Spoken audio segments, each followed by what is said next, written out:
Warahmatullahi wabarakatuh. Perkenalkan, nama saya Wandi Gunawan. Di sini saya akan memaparkan tugas akuntansi 9 tentang menjelaskan manajemen kualitas atau JIT. Pengertian jadi JIT dibagi menjadi dua. Big JIT yaitu filosofi manajemen operasi yang berusaha untuk menghilangkan pemborosan pada semua aspek dari kegiatan-kegiatan produksi perusahaan. Yang kedua, Little JIT yaitu menekankan pada penjadwalan, persediaan, penyediaan barang maupun jasa di mana dan kapan dibutuhkan. Di sini saya akan menjelaskan lagi sasaran umum organisasi. Sasaran umum organisasi dibagi menjadi 4. Yang pertama kualitas, responsif. Yang ketiga biaya, dan keempat fleksibel. Mengapa mempelajari JIT begitu penting? Dengan mempelajari JIT maka kita akan mampu: 1. Memenangkan persaingan khususnya dalam dunia bisnis.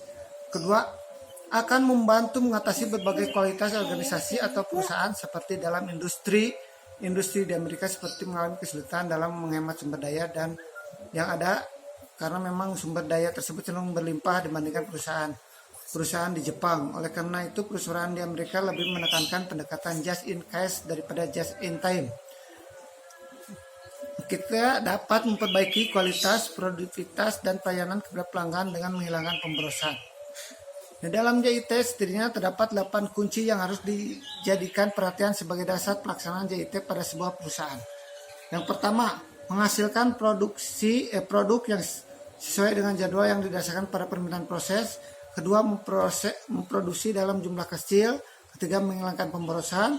Keempat, memperbaiki aliran produksi. Kelima, menyempurnakan kualitas produk. Keenam, orang yang tanggap. Ketujuh, menghilangkan ketidakpastian. 8, menekankan pada pemeliharaan jangka panjang. Manfaat just in time yaitu dibagi jadi 12 bagian. Yang pertama, persediaan barang berkurang. Kedua, perbaikan kualitas. Ketiga, pengurangan biaya. Keempat, pengurangan ruang yang dibutuhkan. Kelima, pengurangan waktu tunggu. Keenam, peningkatan produktivitas. Ketujuh, fleksibilitas perusahaan lebih besar. 8, hubungan dengan pemasok menjadi lebih baik. 9, kegiatan penjadwalan dan pengendalian lebih sederhana. 10, peningkatan kapasitas. 11, memperdaya SDM semakin baik. 12, variasi produk lebih banyak. Sekarang akan menjelaskan video kedua tentang Total Quality Management, pengertian TQM. T-nya yaitu total atau keseluruhan, Q-nya quality atau kualitas, M-nya manajemen atau pengelolaan.